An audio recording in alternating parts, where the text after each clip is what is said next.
My name is Siqiu. So today I'll be sharing with you our experience using sgrt at UT Southwestern, and in particular incorporating surface-guided early SIM in the radiotherapy workflow. So my talk belongs in the section of simulation, and you will see this graph again because I did not see this coming when I stole that graph from VRT. So here's the subject of my talk. To begin with, I am a medical physics resident at Southwestern in Dallas, Texas, and I have no conflict of interest to disclose. So here's the graph showing that the different applications in the radiotherapy workflow. The one that we're most familiar with is the line RT or sgrt to guide treatment delivery. And then Dr. Parsons from Southwestern talked about using MapRT for treatment planning. And my topic happens way earlier than all of that during simulation. So to talk about why SIM-RT is important, we have to take a step back to our effort of using sgrt to treat breast patients. So Dr. Parsons shared with you in the last year's conference about our effort in transitioning from ABC-based breath hold to sgrt-based breath hold for all breast patients. So to summarize, Southwestern treats about 600 breast patients annually. We use the traditional breathwork setup with your marks and tattoos for simulating ISO. And then in daily treatment, we set patients up to those markers, and then we treat them with deep inhalation breath hold enabled by active breathing coordinator, aka ABC. And then we do a weekly verify of port films that's reviewed by MDs as the ground truth for treatment approval. But one issue we noticed with ABC is the inconsistency between what we're seeing in the films and what ABC is telling us. For example, here in the top two images, we can see for one patient in one single breath hold, the area of lung or the position of the diaphragm in those two films are drastically different. Meanwhile, our ABC is telling us everything is A-OK, we can go ahead and treat. But this difference was readily observed in our sgrt system. Here you can see in the bottom graph that sgrt is telling us that there is significant shift in the vertical and longitudinal direction of up to almost 8 millimeter. And what we found out is that the patient was essentially breathing around the ABC device.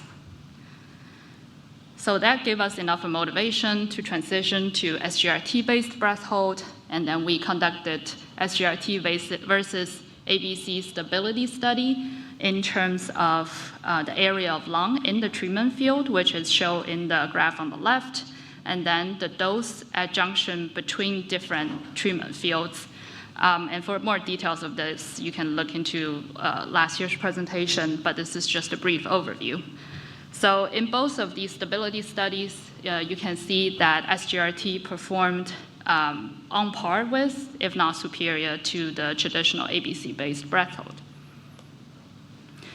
So after that, we conducted a 10-patient, 140 fraction trial, swapping between sgrt and ABC. And on average, we found out that sgrt was able to shorten daily setup by 15 to 25%. So after all of that effort put into transitioning from ABC to sgrt, surely you think that we will start seeing returns of these efforts.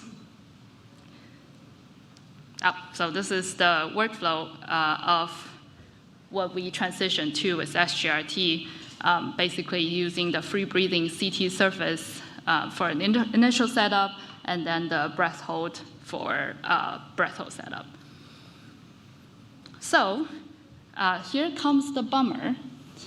When we use our real-time location service tracking to determine the average patient involve time for our breast treatment, for the first 2 quarters after we adopted sgrt-based breath hold, we realized that there was there was essentially no significant improvement on our treatment time.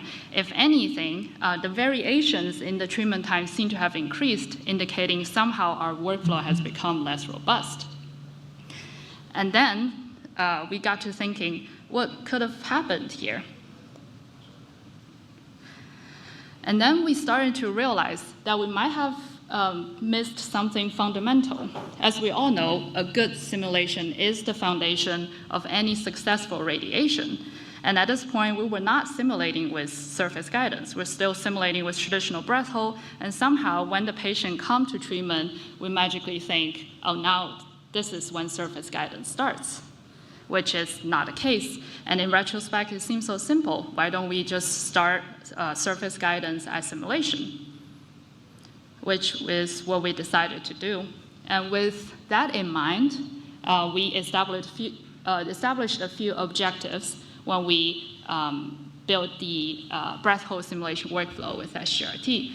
First of all, and most importantly, we want to evaluate the breath hold candidacy, and then we want to assess the patient's breathing capability, essentially determining how long they are able to hold their breath. And then for sgrt, very importantly, we want to find out the optimal tracking ROI, aka whether the patient is a chest breather, abdominal breather, how can we have a more useful ROI. And last but not least, this gives us an opportunity, both for the patient and for the team, to exercise, essentially,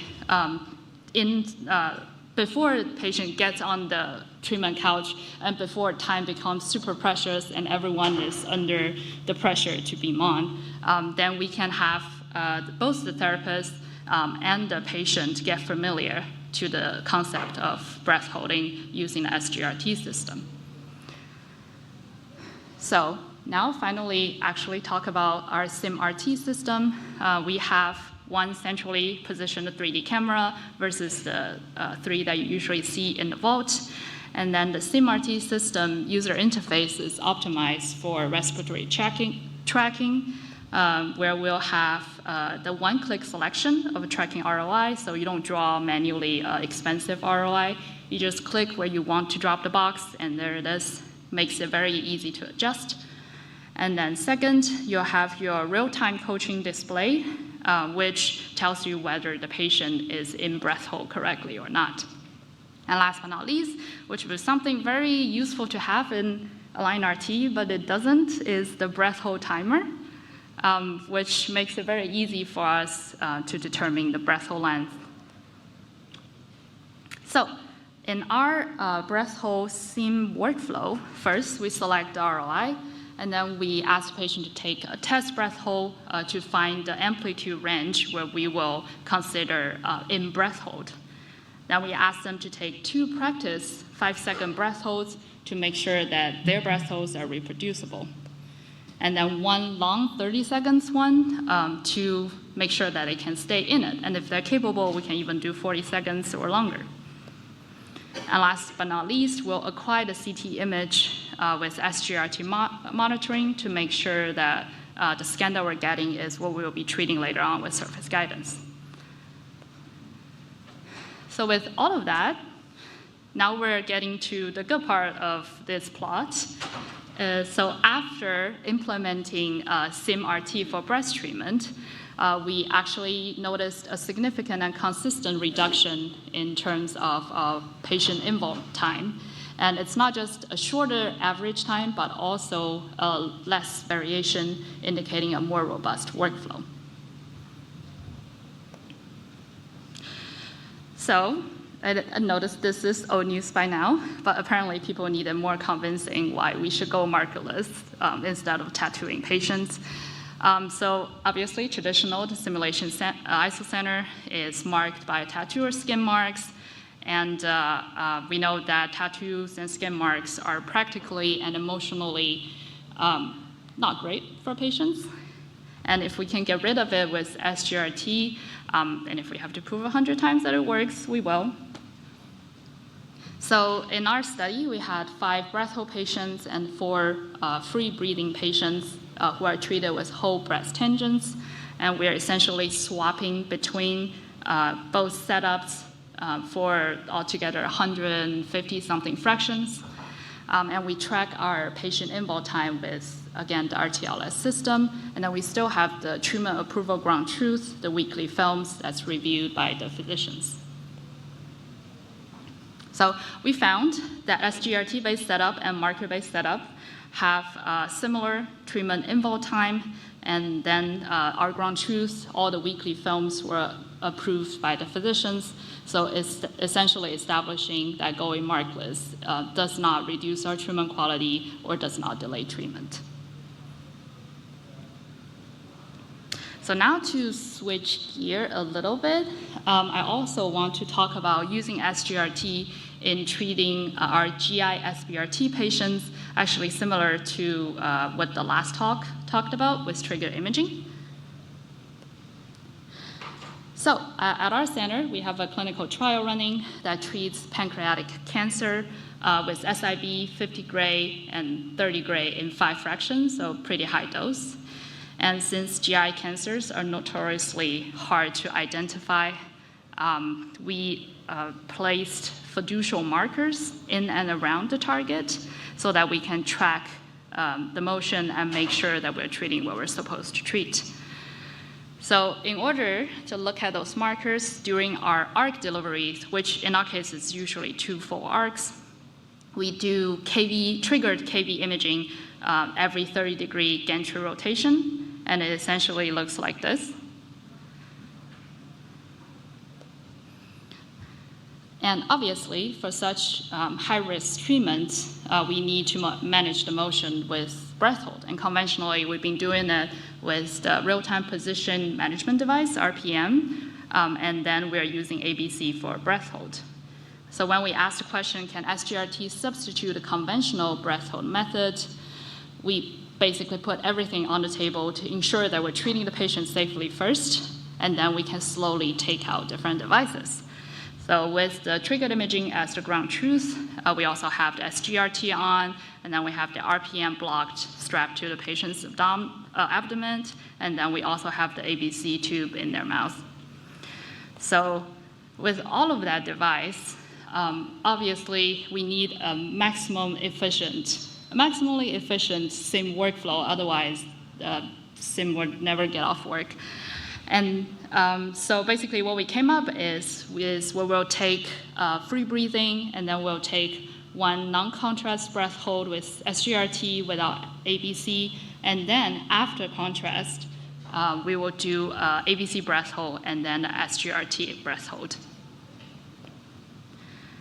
So all of those efforts paid off for us when we noticed a correlation between our sgrt and the triggered images. So on the left, you see here is our triggered image showing the fiducial within tolerance in the green circle.